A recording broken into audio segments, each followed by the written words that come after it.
பிள்ளைங்க படிப்பு கட்டி சொல்றீங்கல்ல, இங்க என்ன வசதி இருக்கு, அங்க என்ன வசதி இல்ல?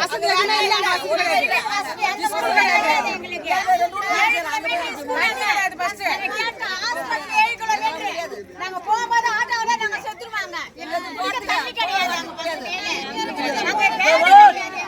எதுவுமே அங்க ஒண்ணு கூட எங்களுக்கு வாய்ப்பே கிடையாது. எங்களுக்கு இந்த இடம் எப்படி சொன்னியா எங்களுக்கு நீ இருந்த இடத்துல உங்களுக்கு இடம் சொன்னல அதே மாதிரி எங்களுக்கு இருந்த இடத்துல எங்களுக்கு அந்த இடத்துக்கு எங்களுக்கு தேவை நாங்க போக போறோம் வயல்ல பாத்துல கட்டு வண்டிங்கள ஓட்டு போடுறோம்